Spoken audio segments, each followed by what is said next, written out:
غلام مصطفیٰ بننا پڑے گا۔ ساری عزت کے خزانے وہاں سے کھلتے ہیں، ساری کامیابیوں کے دہانے وہاں سے کھلتے ہیں، ساری بلندیاں وہاں چھپی ہوئی ہیں۔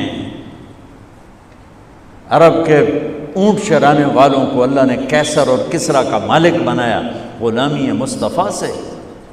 آپ تشریف لے جا رہے تھے ہجرت کے سفر میں، سراقہ بن مالک 100 اونٹ کے چکر میں پیچھے آیا۔ صدیق نے کہا یا رسول اللہ دشمن آ گیا۔ خوش آمدید ویورز، السلام علیکم ورحمۃ اللہ وبرکاتہ۔ میں سرتاج احمد ایوبی۔ آج ہم جس ویڈیو کا ریئیکشن کریں گے اس کا ٹائٹل ہے نبی پاک صلی اللہ علیہ وسلم کی غلامی حاصل کرنا۔ میں ہوں فرجانہ ایوبی۔ یہ ویڈیو طارق جمیل صاحب کا ہے۔ آپ کو اس ویڈیو کا لنک ڈسکرپشن باکس میں مل جائے گا، تو وقت کو بالکل ضائع نہیں کرتے ہیں اور ویڈیو شروع کرتے ہیں۔ غلام مصطفیٰ بننا پڑے گا۔ ساری عزت کے خزانے وہاں سے کھلتے ہیں، ساری کامیابیوں کے دہانے وہاں سے کھلتے ہیں، ساری بلندیاں وہاں چھپی ہوئی ہیں۔ عرب کے اونٹ چرانے والوں کو اللہ نے کیسر اور کسریٰ کا مالک بنایا غلامی مصطفیٰ سے۔ آپ تشریف لے جا رہے تھے ہجرت کے سفر میں، سراقہ بن مالک 100 اونٹ کے چکر میں پیچھے آیا۔ صدیق نے کہا یا رسول اللہ دشمن آ گیا۔ آپ نے کہا اللہم اکفنا شرہ بما شئت، یا اللہ اس سے حفاظت فرما۔ اس کا گھوڑا زمین میں دھنس گیا، کہنے لگا جان گیا ہوں تو کوئی شے ہے، مجھے یہاں سے نکال، پیچھے نہیں آتا۔ آپ نے دیکھا تو گھوڑا باہر نکل آیا، پھر 100 اونٹ کا لالچ، پھر اس نے گھوڑا پیچھے ڈالا، پھر آپ نے کہا اللہ اس کے شر سے بچا جیسے تو چاہے، تو گھوڑا اس کا پورے کا پورا صرف سینہ باہر باقی اندر، کہنے لگا اب میں کلمہ پڑھتا ہوں، میری یہاں سے جان بچا دے، میں تیرے پیچھے خود بھی نہیں آؤں گا، کسی کو بھی نہیں آنے دوں گا۔ تو آپ نے مسکراتے ہوئے فرمایا سراقہ آج تو میرا پیچھا کر رہا ہے، وہ کیا دن ہوگا جب پرشین امپائر کے بادشاہ کے کنگن تجھے پہنائے جائیں گے۔ چند ہزار قریش سے جان بچا کے مدینے جا رہے ہیں۔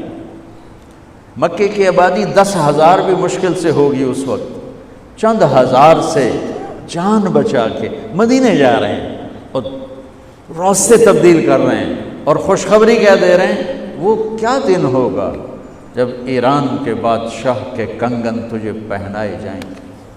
حضرت عمر کے زمانے میں جب ایران فتح ہوا اور خزانے مدینے پہنچے تو انہیں فہرست پیش کی، تو فہرست پڑھ کے کہنے لگے بادشاہ کے کنگن نہیں لکھے ہوئے، تو لکھنے والے نے کہا حضور جتنا کچھ ہے وہی لکھا ہوا ہے۔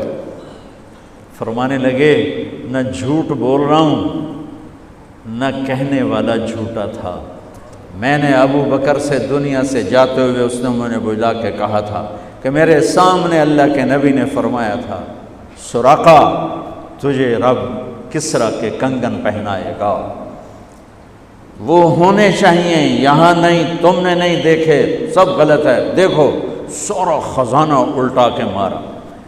کتنی لمبی حکومت تھی پرشین امپائر، 3164 سال لمبی حکومت تھی، اور اس وقت کرنٹ 100 خزانے اونٹوں پہ لد کے مدینہ پہنچے تھے، کھنگال مارے، آخر کسریٰ کے کنگن نکل آئے۔ آپ نے کہا سراقہ کو بلاؤ، سراقہ بیمار تھے تو سہارے پر آئے، تو عمر نے خود اپنے ہاتھوں سے ان کو کنگن پہنائے کہ محمد سے وفا تو نے تو ہم تیرے ہیں، یہ جہاں چیز ہے کیا لوح و قلم، خزانے تو اللہ کے ہاتھ میں ہیں، چابیاں اللہ کے ہاتھ میں ہیں، دینے والا اللہ ہے۔ بھائیو ہم اپنے ملک اپنی بقا چاہتے ہیں تو ایک راستہ ہے غلامی رسول۔ ہم اپنے اداروں کی بقا چاہتے ہیں، ادارے نہ رہے تو ہم کہاں رہیں، ملک نہ رہا تو ہم کہاں رہیں گے۔ جس شاخ پہ بیٹھیں اسی کو کاٹنے لگ جائیں، جس درخت کے نیچے بیٹھیں اسی کی جڑوں کو کاٹنا شروع کریں، جس کشتی کے سوار ہیں اسی میں سوراخ کرنا شروع کریں، تو موجوں سے گلا کیا اور طوفانوں سے گلا کیا؟ تو ادھر ادھر کی نہ بات کر، یہ بتا کہ قافلہ کیوں لوٹا، مجھے راہزنوں سے گلا نہیں، تیری راہبری کا سوال ہے۔ اللہ تعالیٰ نے دنیا اور آخرت کی عزتیں، بلندیاں محمد مصطفیٰ صلی اللہ علیہ وسلم کی زندگی میں چھپا دی۔ مولانا طارق جمیل صاحب نے اپنے اس بیان میں سراقہ بن مالک کا واقعہ بیان فرمایا ہے۔ جب آپ ہجرت کی تو وہ آپ کے پیچھے لگ لیا 100 اونٹوں کے لالچ میں۔ ابو بکر صدیق رضی اللہ تعالیٰ عنہ نے دیکھا کہ سراقہ آ رہا ہے، اللہ کے رسول سے کہا دشمن آ گیا ہے۔ آپ نے اللہ سے دعا کی، وہ دھس گیا گھوڑے سمیت۔ پھر اس نے منت کی کہ اللہ کے رسول دعا کر دیجئے، میں آپ کے پیچھے نہیں آؤں گا۔ آپ نے دعا کی، پھر وہ اس کا گھوڑا زمین سے نکل آیا۔ پھر اس کو دل میں 100 اونٹوں کا لالچ آیا، پھر اس نے حملہ کرنا چاہا۔ پھر آپ نے اللہ سے دعا کی، اے اللہ اس سے بچاؤ۔ پھر اس کا گھوڑا سینے تک دھس گیا زمین میں۔ پھر اس نے معذرت کی اور کہا میں کلمہ پڑھتا ہوں لا الہ الا اللہ محمد رسول اللہ، آپ مجھے بچا لیجئے۔ آپ نے دعا کی، وہ نکل آیا اور کلمہ پڑھ لیا تو آپ نے فرمایا ابھی کیا تجھ کو وہ دن مبارک ہوگا جب کسر و کسرا یعنی ایران کے بادشاہ کے تجھے کنگن پہنائے جائیں گے۔ پھر جب ایران فتح ہوا، عمر فاروق اعظم رضی اللہ تعالیٰ عنہ کے زمانے میں 100 اونٹوں پر خزانہ لد کے آیا، اور وہ اتنی بڑی سلطنت تھی، اتنی بڑی ریاست تھی اس بادشاہ نے 3164 سال حکومت کی تھی۔ 100 اونٹوں پر خزانہ لد کے آیا۔ فہرست جب دیکھی گئی تو اس میں کنگن نہیں لکھے تھے۔ عمر فاروق اعظم رضی اللہ تعالیٰ عنہ نے کہا اس میں کنگن نہیں ہیں، پورا خزانہ کھنگال ڈالا گیا۔ فرمایا کہ ابو بکر نے فرمایا تھا کہ اللہ کے رسول نے میرے سامنے کہا تھا اے سراقہ وہ دن مبارک ہوگا جب کسر و کسرا کے کنگن تجھے پہنائے جائیں گے۔ پھر وہ کنگن ملے اس وقت سراقہ بیمار تھا سہارے سے لایا گیا۔ عمر فاروق اعظم رضی اللہ تعالیٰ عنہ نے اپنے ہاتھوں سے کنگن پہنائے۔